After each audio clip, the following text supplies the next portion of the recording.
ବସନ୍ତ ଶତପଥୀଙ୍କର ଗଳ୍ପ ସମ୍ଭାର ପଢ଼ି ଶୁଣାଉଛନ୍ତି ଅନିତ୍ୟ ମହାନ୍ତି। ଗପ କାଣିଚିଆଁ।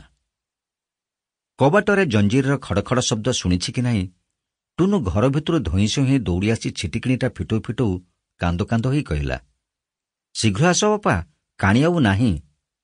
ମରିଗଲା? ଆମର ଖବରକାଗଜଗୁଡ଼ିକର ଭାଷା ଅନୁସାରେ ଆଉ ନାହିଁ ଆଉ ନାହାନ୍ତିର ଅର୍ଥ ଏହା ହିଁ। ନା ନା ବାପା, ଚିଲ ନେଇଗଲା।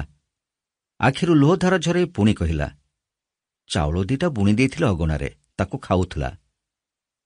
ବହିପତ୍ରଗୁଡ଼ାକ ଫୋପାଡ଼ି ଦେଇ ଦୌଡ଼ିଗଲି ଅଗଣାକୁ। ଉପରକୁ ଅନେଇ ଦେଖିଲି, ପ୍ରାୟ ତାଳେ ଉଚ୍ଚରେ ଚିଲଟା ପୂର୍ବମୁହାଁ ହୋଇ ଉଡ଼ିଯାଉଛି। ପେଟ ତଳେ କଳା କଳା ଗୋଡ଼ ଭିତରେ ଛୋଟ ଟେନିସ୍ ବଲ୍ ପରି ଧଳା ଚିଜଟିଏ ଦିଶୁଛି।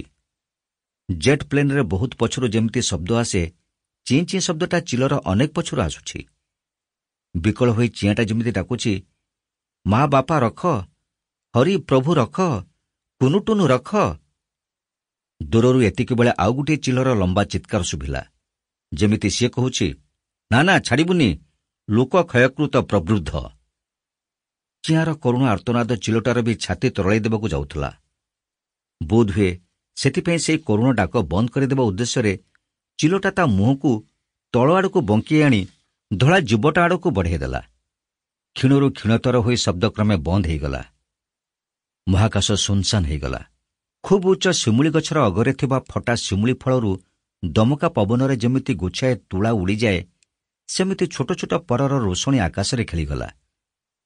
ଚିଲର ପିଠି ଉପରେ ବସିବାର ଚେଷ୍ଟା କରି କୁଆଟିଏ ଚିଲକୁ ହଇରାଣ ହରକତ କଲା ସିନା, ଫଳ କିଛି ପାଇଲା ନାହିଁ। ଦେଖୁ ଦେଖୁ ଚିଲ ଅଦୂରର ବିଶାଳ ଶାଳମୂଳି ତରୁ ନିକଟରେ ପହଞ୍ଚିଗଲା। ବୀରାଙ୍ଗନା ଓ ବୀର ସନ୍ତାନଗଣ କୋଳାହଳ କରି ଜଣାଇଲେ ବିଜୟୀ ବୀରକୁ ସମ୍ବର୍ଦ୍ଧନା। କୁଆଟି ନିରସ ହୋଇ ଫେରିଆସିଲା। କେବଳ ଧଳା ପରଟିଏ ଧୀରେ ଧୀରେ ପବନରେ ଭାସି ଆସି ଲାଗିଲା ଅଗଣାର ସପେଟା ଗଛର ଅଗଡାଳରେ। ଆଲେକ୍ଜାଣ୍ଡାର ମରିଯିବା ପରେ କୁକୁଡ଼ା ରଖିବା ସଉକ ମୋର ଚାଲିଯାଇଥିଲା।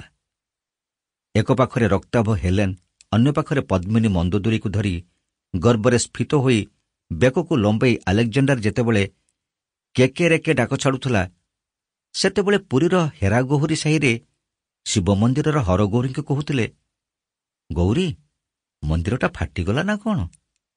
ଏଠି ଆଉ ରହିହବନି। ମହାଦେବ କ୍ରୋଧରେ ତ୍ରିଶୂଳ ଫିଙ୍ଗି ଛାତିରେ ତାର ବିଦ୍ଧ କରିଦେଲେ ବୋଧହୁଏ।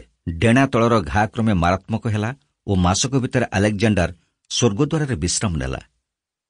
ସଦ୍ୟ ବିଧବା ହେଲେନ୍ ଓ ମନ୍ଦୋଦରୀ ଉଭୟଙ୍କୁ ନୁଳିଆ ସାହିର ଜନୈକ ଦେଶୀ ସାହେବ ସହିତ ବିନା ଯୌତୁକରେ ବିବାହ କରିଦେଲି। ତାପରେ ଆସିଲା ବଦଳି ହୁକୁମ। ଜ୍ଞାତି କୁଟୁମ୍ବ ତଥା ଜନ୍ମସ୍ଥାନରୁ ଦୂରେଇ ଆସି ପାରଳାର ନୂଆ ପରିସ୍ଥିତି ଓ ପରିବେଶ ସହିତ ମେଳ ରଖି ଚଳିବାର ଚେଷ୍ଟା କରୁଥାଏ। ଦିନେ ଏକ ଶନିବାର ସନ୍ଧ୍ୟାରେ ବନ୍ଧୁ କୁଳମଣି ଆସି ପହଞ୍ଚିଲେ ଆମ ବସାରେ। ବେତଝୁଡ଼ି ଭିତରୁ 5ଟି ଲେଗ୍ ହର୍ନ ଚିଆଁ ବାହାର କରି କହିଲେ, ଏଇ ନିଅନ୍ତୁ, ଆପଣଙ୍କ 5, ମୋର 5, ପଶୁ ଡାକ୍ତରଖାନାରୁ ଆଣିଛି। ଏଠି କାଳ କାଟିବାକୁ ଚାହିଁଲେ ବଗିଚା କରନ୍ତୁ, କୁକୁଡ଼ା ପାଳନ୍ତୁ, ନହେଲେ ସମୟର ବୋଝ ସମ୍ଭାଳି ପାରିବେନି। କୁନୁ, ଟୁନୁ, ମୁନୁ ସମସ୍ତେ ଡେଇଁ ଉଠିଲେ। କହିଲେ, ହଁ ହଁ ବାପା, କୁକୁଡ଼ା ପାଳିବା। ଜିଅନ୍ତା ଖେଳନା ହିସାବରେ କୁକୁଡ଼ା ଚିଆଁଗୁଡ଼ାକ ଦାମିକିଆ ଖେଳନା ମଟର ରେଳ ଜାହାଜଠାରୁ ଭଲ ଭାବି ହଁ ଭରିଲେ। ସେଦିନ ରାତି ବହୁତ ଡେରିରେ ପିଲାମାନେ ଶୋଇଲେ। ତହିଁ ଆର ଦିନ ଆସିଲା ବାଉଁଶ ଝୁଡ଼ି, ମାଣ୍ଡିଆ, ବାଜରା, ଗହମ, ଶୁଖୁଆ, ଆହୁରି କେତେ କ'ଣ। ଅଗଣାର ଗୋଟିଏ କୋଣରେ ଲଗାହେଲା ଦୁବ ଘାସ। ବଡ଼ ହେଲେ କୁକୁଡ଼ାଗୁଡ଼ାକ ସବୁଜ କିଛି ଖାଇବାକୁ ପାଇବେ। ପିଲାମାନଙ୍କର ଭୋକ ଶୋଷ ନାହିଁ। ସବୁବେଳେ ଚିଆଁଗୁଡ଼ାକୁ ଘେରି ରହିଛନ୍ତି। କିଏ ଚାଉଳ ଗୁଣ୍ଡ ବୁଣୁଛି, ଆଉ କିଏ ପାଣି ଆଣି ମାଟି ସରାରେ ପୁରଉଛି। 5-6 ଦିନର ଚିଆଁଗୁଡ଼ାକ ତଥାପି କେଡ଼େ ସ୍ୱାଧୀନ, ଖେଳୁଆଡ଼ ଓ ଜୀବନ୍ତ। ଚିଆଁଟା ବା ବାଛୁରୀଟିଏ 5 ଦିନରେ ଯେଉଁ ଅବସ୍ଥାକୁ ଆସନ୍ତି, ମଣିଷ ଛୁଆ 5 ବର୍ଷରେ ସେ ଅବସ୍ଥାକୁ ଆସନ୍ତି ନାହିଁ। କେଡ଼େ ଅସହାୟ ଦୁର୍ବଳ ମଣିଷ ଛୁଆଗୁଡ଼ାକ। ସେଥିପାଇଁ ଏତେ ଭାରବ୍ରତ ପୂଜା ଉପାସନା। ଦିନେ 2 ଦିନ ଗଲା, ସ୍କୁଲ ଫିଟିଲା। ପିଲାଙ୍କ ଆଗ୍ରହ ଉତ୍ସାହ କ୍ରମେ ମଉଳିଗଲା। ଟୁନୁ ସ୍କୁଲ ଯାଏନି, ତେଣୁ ସେ ଜୀବଗୁଡ଼ିକ କଥା ବୁଝେ। କେତେବେଳେ କେମିତି ଢାଙ୍କୁଣୀ ଖୋଲିଦିଏ ଓ ବାଡ଼ିଟିଏ ଧରି ଜଗି ବସେ। ଦିନେ ଖୋଲୁ ଖୋଲୁ ଢାଙ୍କୁଣୀଟା ଗୋଟିକ ଉପରେ ମାଡ଼ି ହୋଇଗଲା।